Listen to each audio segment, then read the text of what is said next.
Assalamualaikum and a very good day to respected lecturer Dr. Rosilawati Sueb. My name is Fitriyyah Binti Mustapha.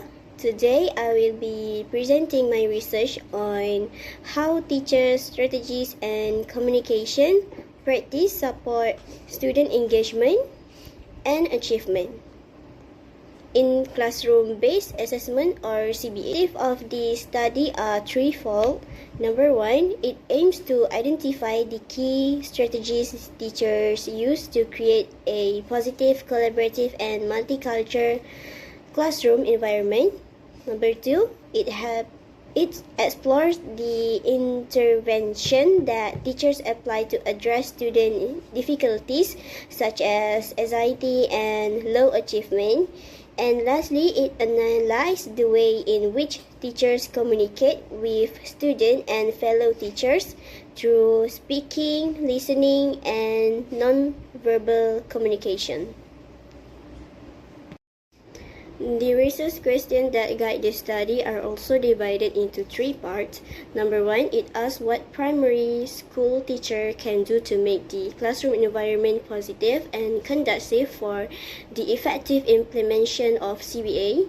Number two, focus on the challenges that secondary school teachers face when identifying and responding to student achievement in CBA. And number three, investigate the role of teacher communication practice such as giving feedback in enhancing the effectiveness of CBA. In line with these research questions, the research objectives are to identify teacher strategies for creating a positive classroom, to determine intervention for addressing students' difficulties, and to analyze teachers' communication approach. In reviewing the literature, two main articles were examined. The first article explored the relationship between classroom environment and students' motivation. It concluded that positive and inclusive learning environments are directly linked to higher level of student engagement and intrinsic motivation. Furthermore, it highlights that the quality of teacher-student interaction significantly influences how students perceive their own learning abilities during assessment.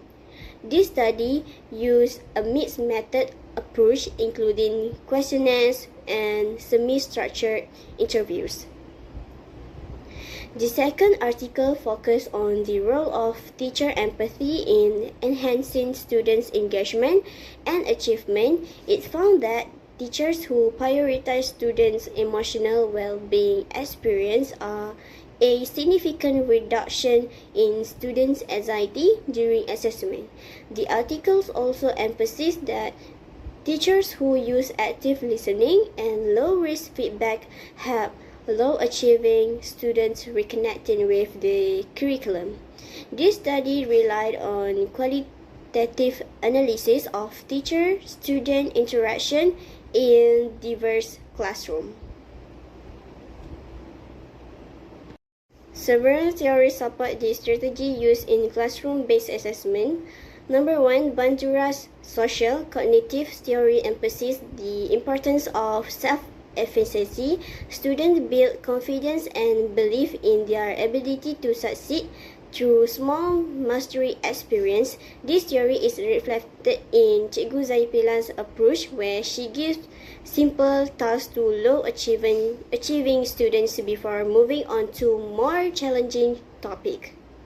Number two, Vygotsky's social constructivism highlight the importance of social interaction and collaboration in learning, particularly within the zone of proximal development.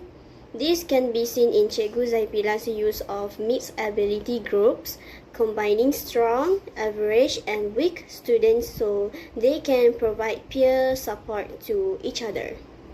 Number three, Piaget cognitive development theory stresses that students learn being through active participation. Cikgu Rohaiza applied this theory by using participatory rule-making, allowing students to help create classroom rules so that they are actively involved in constructing knowledge rather than passively receiving information.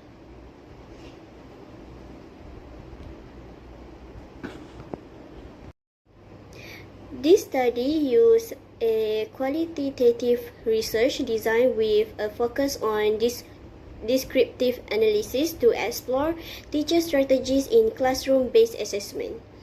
Data were collected through semi-structured, face-to-face interview with questions designed based on the research questions to ensure depth and relevance.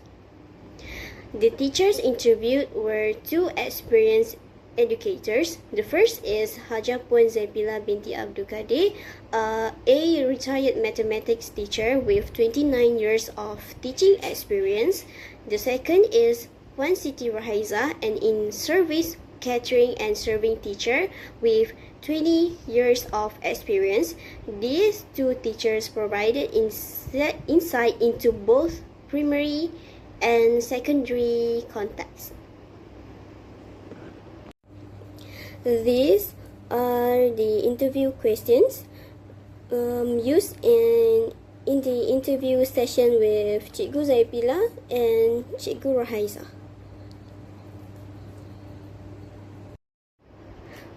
From the data analysis, several similarities were observed between the two teachers. Number one, both teachers use active listening, allowing students to express their frustration before providing a professional response. Number two, both rely on non-verbal cues such as maintaining eye contact and using strategic silence to manage behavior without raising their voice. Number three, both use scaffolded tasks, giving students simple assignments to ensure that low-achieving students experience small successes, which help them reconnect with learning. Number four, both teachers prioritize remaining calm during conflict and avoid public argument, which helps de-escalate challenging situation.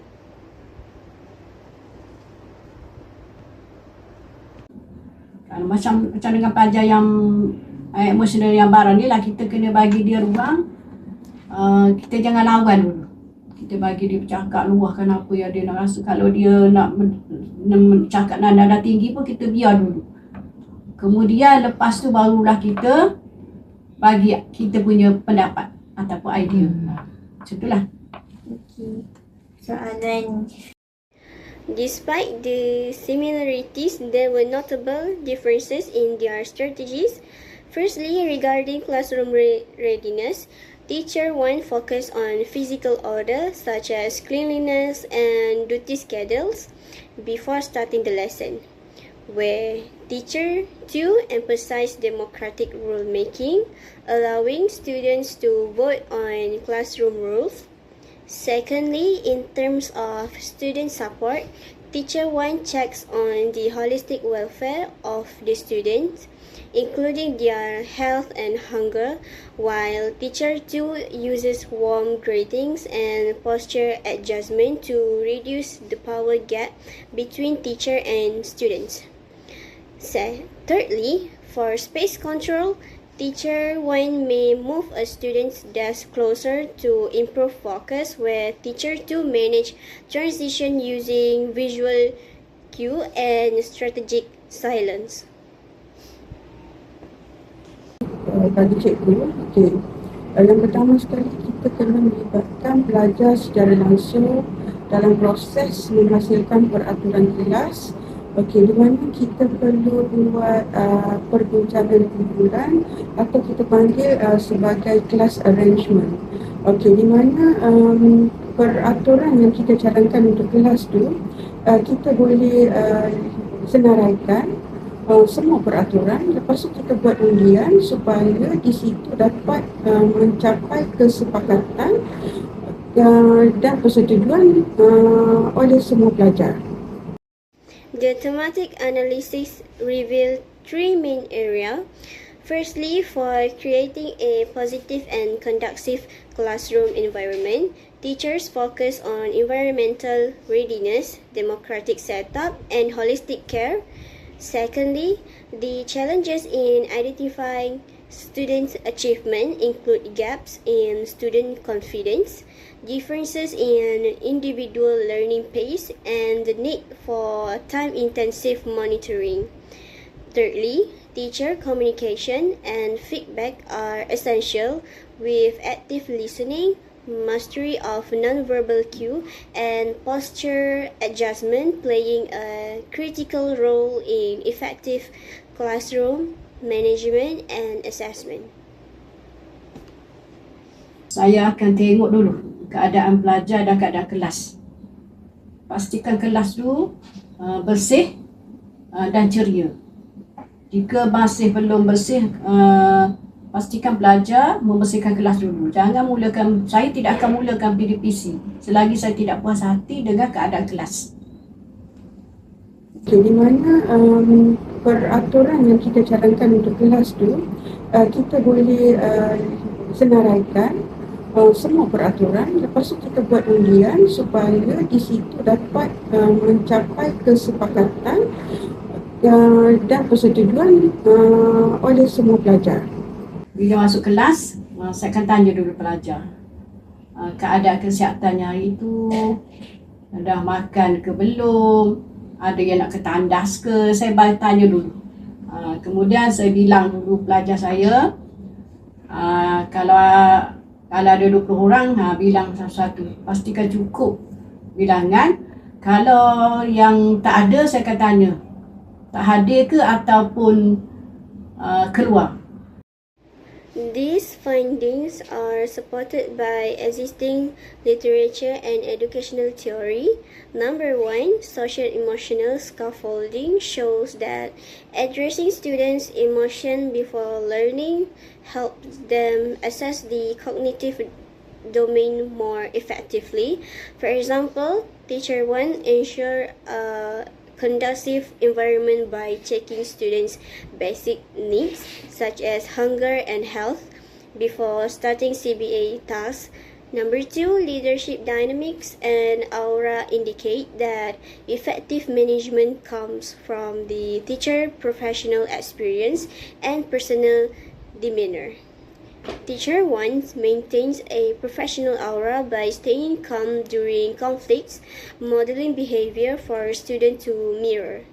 Number 3, the knowledge practice gap suggests that when environmental barriers are high, teachers may need to bypass the syllabus and provide simple, small-wing tasks to motivate unmotivated students.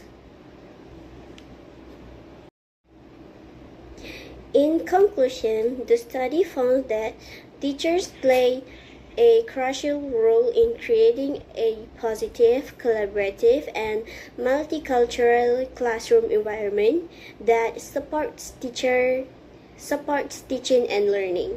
Teacher intervention help address student difficulties such as anxiety and low academic achievement. Effective teacher communication, including speaking, listening, and nonverbal behavior, enhance classroom management and improves teacher-student relationship. Supportive classroom practice encourage student engagement and confidence, which in turn support the successful implementation of classroom-based assessment.